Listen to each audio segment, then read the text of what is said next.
বিনিয়োগ করুন নিশ্চিন্তে, কেউ বিরক্ত করলে রেয়াত করা হবে না। লোকসভা ভোটে সাফল্যের পরই শিল্পপতিদের এই বার্তা দিলেন মুখ্যমন্ত্রী মমতা বন্দ্যোপাধ্যায়। রাজ্যে শিল্পবান্ধব পরিবেশ রয়েছে, কিছুই বাধা হবে না। কেউ যদি গোলমাল করা বা অশান্তি করার চেষ্টা করে তাহলে ছাড় নয়। নবান্নে বণিক সভার সদস্যদের সঙ্গে বৈঠকে এই আশ্বাস দিয়েছেন মুখ্যমন্ত্রী মমতা বন্দ্যোপাধ্যায়। আরো বিস্তারিত আমরা এই নিয়ে জানবো, কথা বলবো আমাদের প্রতিনিধি আশাবুল হোসেনের সঙ্গে। তার মানে আশাবুল, এই যে বণিক সভার প্রতিনিধিদের সঙ্গে আজকে বৈঠক করলেন মুখ্যমন্ত্রী মমতা বন্দ্যোপাধ্যায়, সেখানে রাজ্যে শিল্পের অনুকূল পরিবেশ রয়েছে, রাজ্য সরকার নিজে শিল্প বান্ধব এবং আইনের শাসন কতটা সুদৃঢ় সেটাই তুলে ধরার চেষ্টা করলেন মুখ্যমন্ত্রী। সুব্রজিৎ, তুমি ঠিকই বলেছো। আজকে মমতা বন্দ্যোপাধ্যায় শিল্পপতিদের সঙ্গে বৈঠকে একদিকে যেমন শিল্পায়নের বার্তা দিয়েছেন রাজ্যে এবং সেই শিল্পায়নে শিল্পপতিদের সব রকম সহযোগিতা সরকার করবে বলে আশ্বস্ত করেছেন, পাশাপাশি এই ইস্যুতে তিনি কেন্দ্রীয় সরকারকেও নিশানা করেছেন।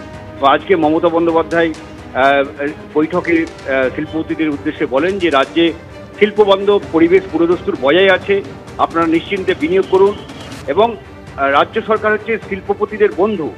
কিন্তু সেই সঙ্গে তিনি বলেন যে অন্য সরকারের মতো শিল্পপতিদের আমরা ভয় দেখাই না এবং রাজ্যের উন্নয়নে যারা বিরোধী তাদের ভয়ে আপনারা গুটিয়ে যাবেন না। ফলে একদিকে আশ্বস্ত করেছেন, অন্যদিকে কেন্দ্রীয় সরকারকে নিশানা করে মমতা বন্দ্যোপাধ্যায় শিল্পপতিদের এই বার্তাটাও দিয়েছেন পাশাপাশি। এবং সেই সঙ্গে এটাও তিনি সরকারি আধিকারিক যারা শিল্প সংক্রান্ত বিষয়ে যুক্ত রয়েছে তাদের উদ্দেশ্যে মমতা বন্দ্যোপাধ্যায় বলেন যে কোনো রকম ফাইল সেগুলো আটকে রাখা যাবে না, লাল চিটের ফাঁসে যাতে ফাইল আটকে না থাকে, দ্রুত ফাইল কার্যকরী করতে হবে, এই বার্তাটাও তিনি দিয়েছেন। এবং পাশাপাশি রাজ্যে পরিকাঠামোগত উন্নয়নে সরকার সব রকম সহযোগিতা করবে, জমির কোনো সমস্যা নেই, ল্যান্ড ব্যাংকে পর্যাপ্ত জমি আছে, এই বার্তাও দিয়েছেন মুখ্যমন্ত্রী।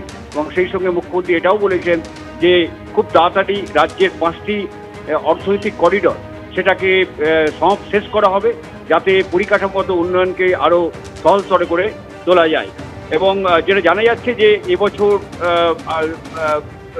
যে বিশ্ববঙ্গ বাণিজ্য সম্মেলন সেটা হবে না, সেটা আগামী বছর অর্থাৎ 2025 সালে এই বিশ্ববঙ্গ বাণিজ্য সম্মেলন হবে বলেও আজকের বৈঠকের সিদ্ধান্ত হয়েছে।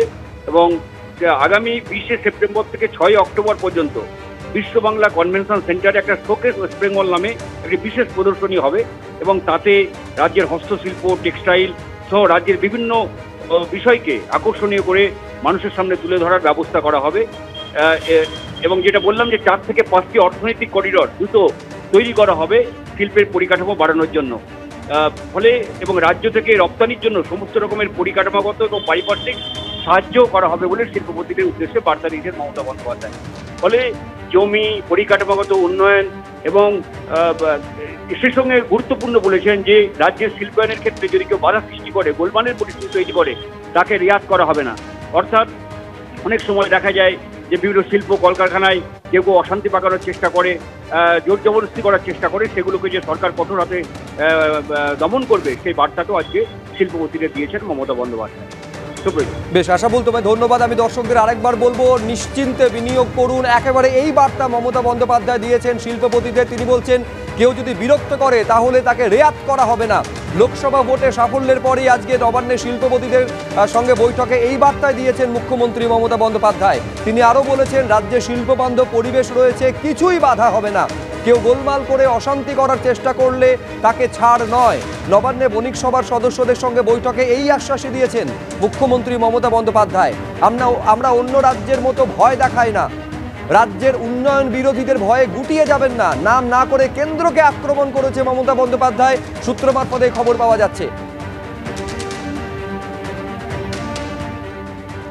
বিজেপি বিধায়ক শঙ্কর ঘোষের সঙ্গে ফোনে আমরা এই মুহূর্তে যোগাযোগ করতে পেরেছি। শঙ্করদা, কি বলবেন? একেবারে এই সরকারের আমলে রাজ্যের শিল্প সম্ভাবনা নিয়ে মাঝে মধ্যেই আপনারা প্রশ্ন তোলেন। মমতা বন্দ্যোপাধ্যায় আজকে শিল্পপতিদের এই আশ্বাস দিচ্ছেন, শুধু একথা তিনি বলছেন না যে রাজ্যে শিল্পবান্ধব পরিবেশ রয়েছে, তিনি এটাও বলছেন শিল্প তৈরি করার ক্ষেত্রে, বিনিয়োগের ক্ষেত্রে কেউ যদি কোথাও কোনো বাধা দেয়, কড়া হাতে তার মোকাবিলা করা হবে, কাউকে রেয়াত করা হবে না।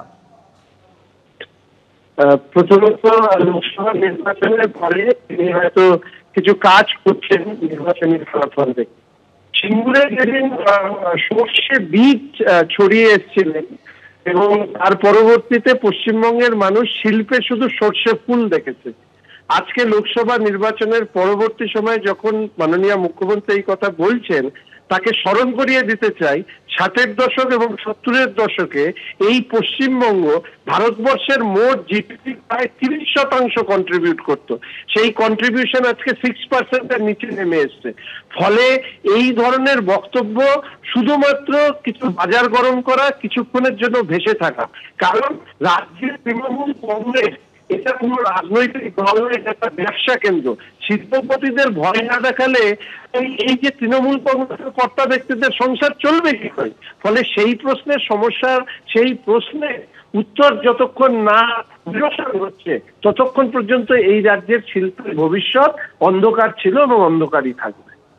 শঙ্করদা, অনেক ধন্যবাদ আমাদের সঙ্গে কথা বলার জন্য। বিজেপি বিধায়ক শঙ্কর ঘোষের সঙ্গে কথা বললাম। আরেকবার আপনাদের বলবো, নবান্নের শিল্পপতিদের সঙ্গে, বণিক সভার সদস্যদের সঙ্গে আজকে বৈঠক করেন মুখ্যমন্ত্রী মমতা বন্দ্যোপাধ্যায়। সেখানে তিনি বলছেন নিশ্চিন্তে বিনিয়োগ করুন, এখানে কোনো বাধা হবে না।